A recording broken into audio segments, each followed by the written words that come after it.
more et most en anglais? On me l'a demandé en commentaire, donc n'hésitez pas. Bon, les deux globalement veulent dire plus, mais on ne les utilise pas de la même manière, dans le même contexte. Tout d'abord, more. Alors more, sa première utilisation, c'est quand on dit juste plus tout seul. Exemple, on vous sert quelque chose et vous voulez juste dire plus, plus, plus, plus. Vous dites more. Il veut dire aussi plus quand on veut dire une chose de plus, deux choses de plus. Une semaine de plus, one more week. 2 mois de plus, 2 more months. Donc avec une addition en fait de choses. On l'utilise aussi pour dire plus de, avec un truc derrière. Plus de chocolat, more chocolate. On mettra rien entre le more et le chocolate. Plus de chats, more cats.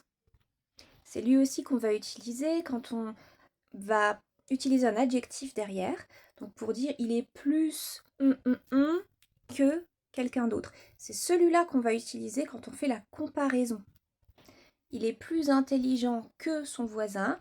He's more intelligent than his neighbor. Et d'ailleurs, le que qui va avec, ce sera than, avec un N et pas that. Donc même si on dit juste he's more intelligent, il est plus intelligent, on sous-entend que quelqu'un d'autre. Il y a une comparaison qui est faite entre deux ou plusieurs personnes, choses. Et je rappelle que ça marche qu'avec les adjectifs qui sont longs, c'est-à-dire les adjectifs qui font 2 syllabes ou plus.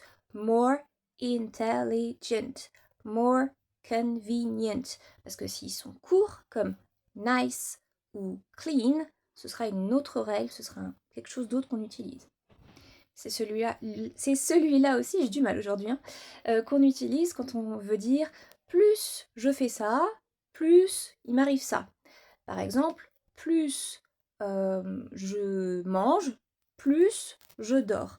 Alors là, on rajoutera un petit the devant. The more I eat, the more I sleep.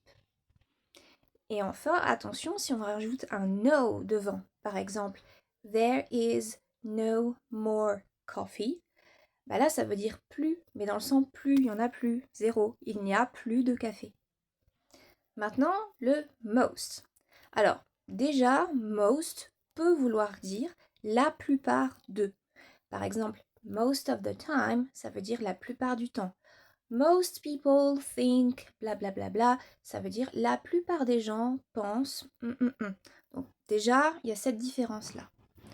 Ensuite, quand il veut dire juste plus, c'est le plus de tous. Donc, contrairement à more, par exemple, quand on disait il est plus intelligent, ça voulait dire plus intelligent que, comparaison entre un ou plusieurs choses. The most, c'est vraiment le top. Il n'y a pas plus.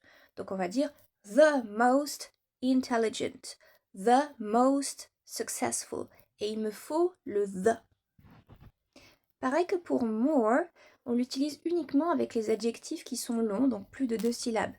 The most popular, the most famous. Mais ça ne marchera pas avec des mots comme nice, bad, short, le plus court. On ne dira pas the most short, on dira autre chose. Je ferai un point dans une autre vidéo. Ça marche aussi pour dire le plus avec un verbe. Ce que j'aime le plus. What I like the most. On peut dire aussi what I like most. Mais vous êtes d'accord que c'est pareil que tout à l'heure, c'est le plus, ce que j'aime le plus de toutes les activités qui existent.